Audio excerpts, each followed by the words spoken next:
fabulous Victoria, and I am back with another video. Now this video is going to be about how me and my brother were able to purchase a home in our 20s.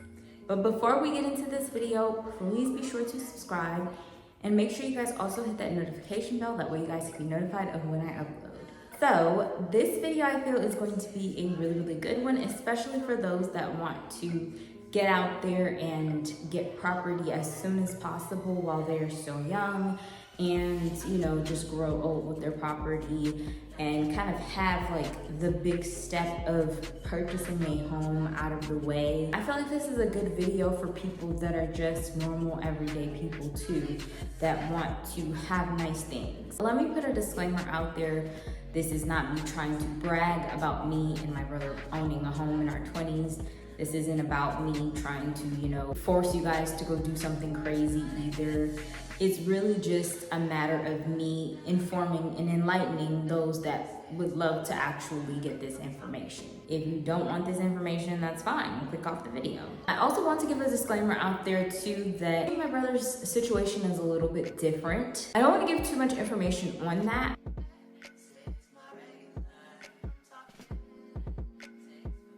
So without further ado, let's just go ahead and get straight into this video. To make this video not too long, I did kind of like structure out some things and kind of write some things down that possibly are some questions that you guys have.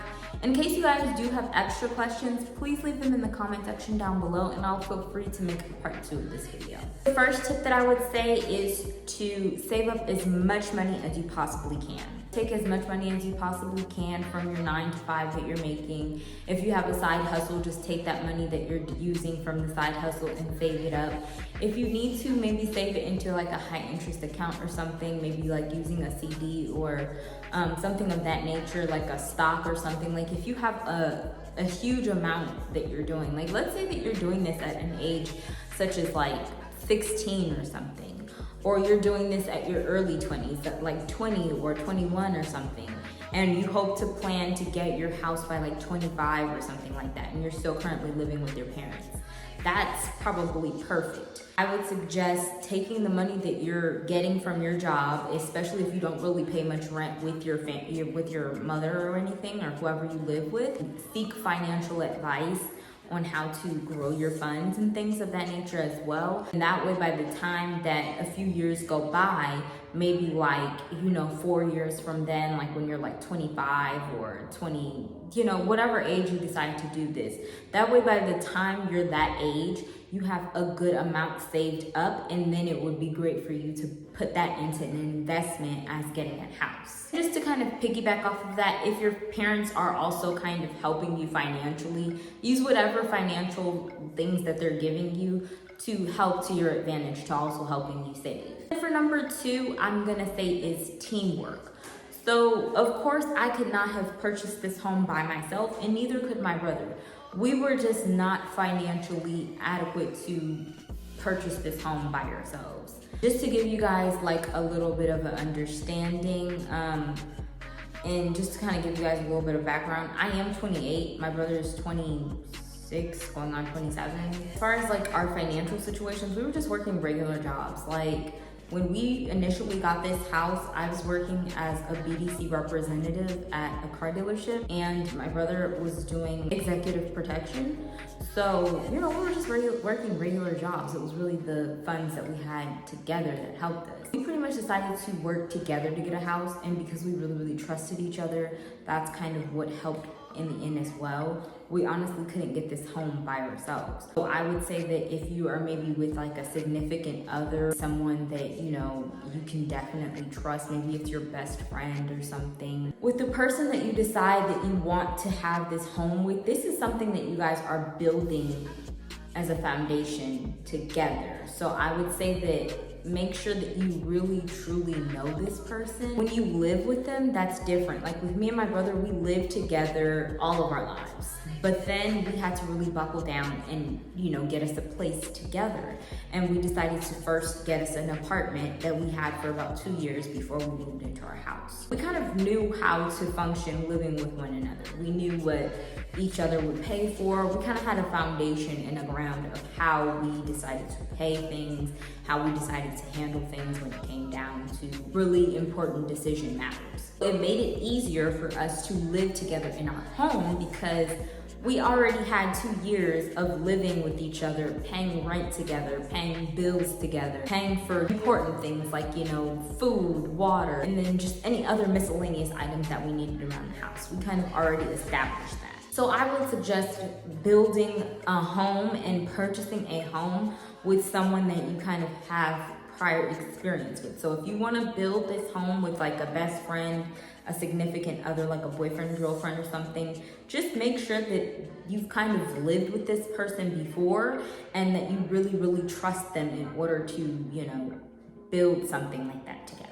The second thing that I would like to say is the more the merrier. So like I said before, me and my brother could not afford this house on our own. We have a 4-bedroom home with 2 living rooms, an attached garage, and a huge backyard. That is not something that we can financially afford on our own.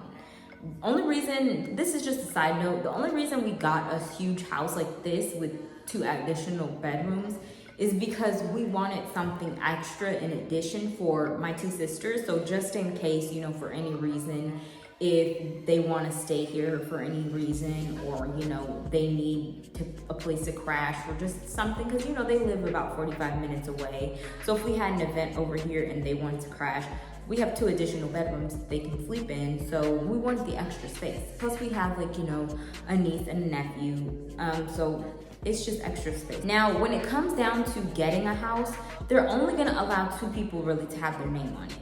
But it does not matter how many people are going to live there. It's your home, it's your property, you're gonna be the one paying for it. So if you want, you could just take 2 people.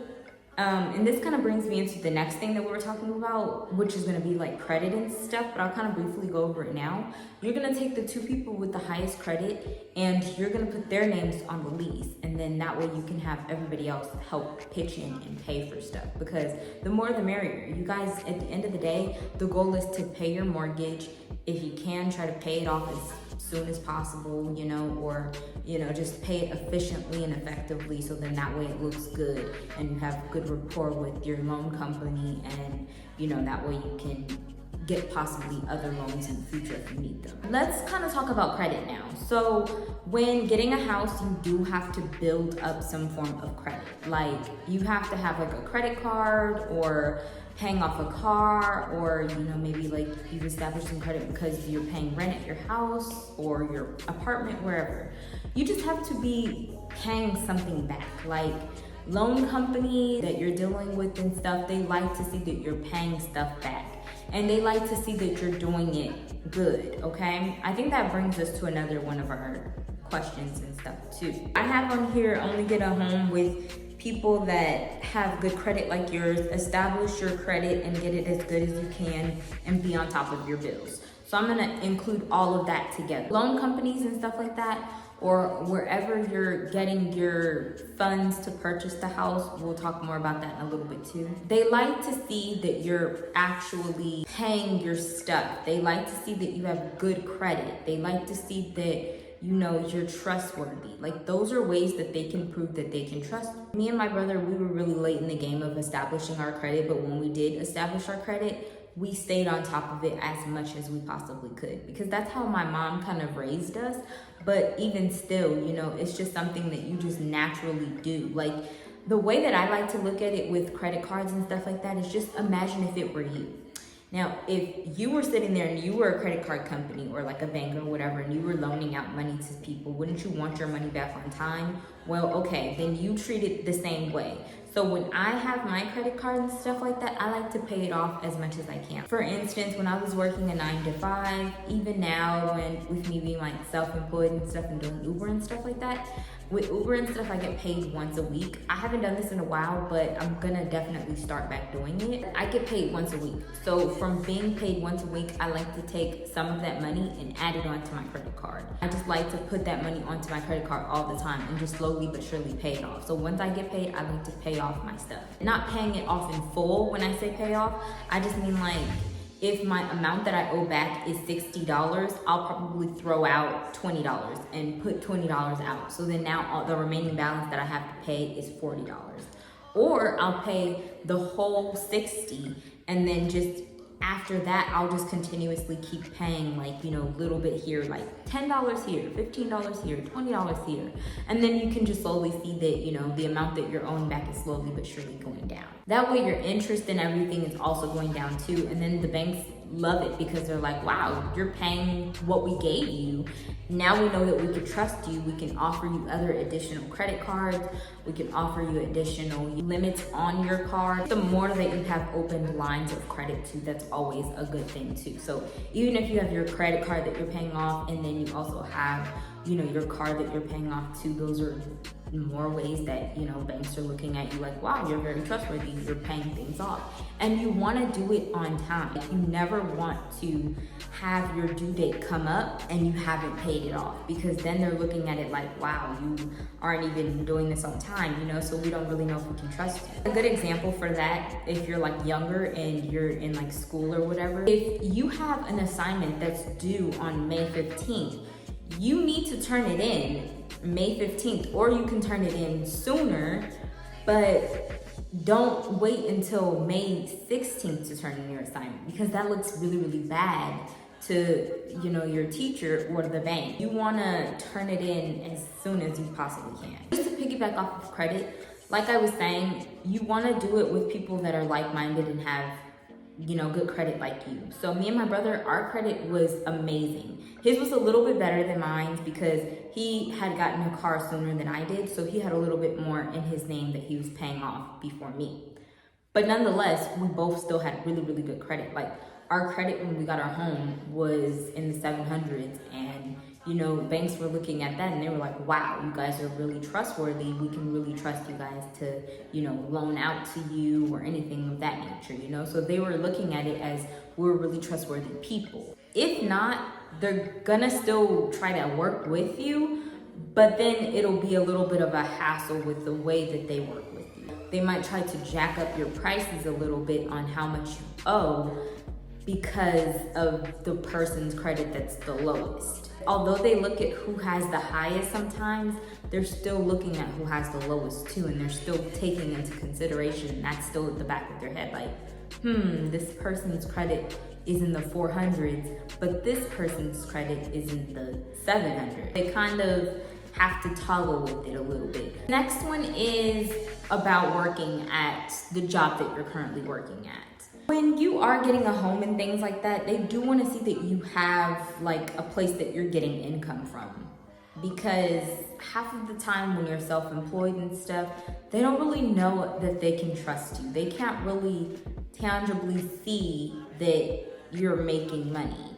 So with a lot of times, you have to build a really good rapport with your employers, because they have to be the ones signing off for you and things, saying that you actually work there and that you actually have a job working with them and stuff. They are gonna look into that type of stuff. They're gonna look into your employment history and make sure that you actually at that moment have a job, because they need to know that when they are lending money to you, like, because if you are going with a lending company and you're getting a loan, they need to know that you actually have funds and you actually have an income that is steadily coming in. You're getting paid every 2 weeks or every week or, you know, monthly, whatever it is. They need to know that you actually have those funds coming in. I would just say build a great rapport with whoever it is that's giving you your income, so then they can always vouch for you and say, yes, this person does work here, send you a good letter, because it is needed. Pretty much after you actually get your home, then it's for game from there. If you wanna just quit your job after that and become self-employed, then you can, because they're not gonna constantly check in on you and be like, hey, do you guys still have jobs? Hey, do you guys still have jobs? They really don't care how you keep your home or what you do with your home after that. After you've purchased your home, you're all good to go.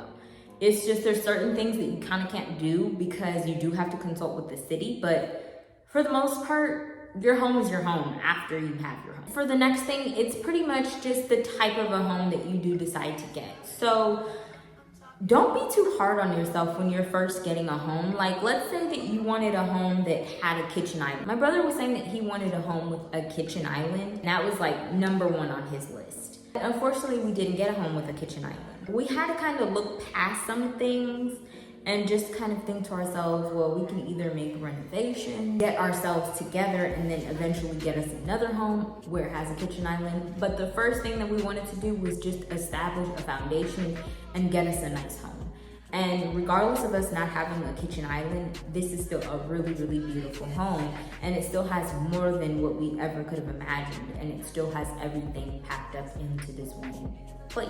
The thing is, you always have to constantly put in on your home anyway and make little renovations on your home anyway. So it's always something you can acquire later if that is something you really truly want. You just have to first think of it as, let me just get it, solidify it, and then when I have it, I'm good. And then you just have to keep telling yourself that your first home is not going to be perfect. So don't worry about trying to make it perfect. Don't try to people please. Just get your home, solidify your home, and be happy with your home. And the last one is just to piggyback off of the one that we just pretty much said.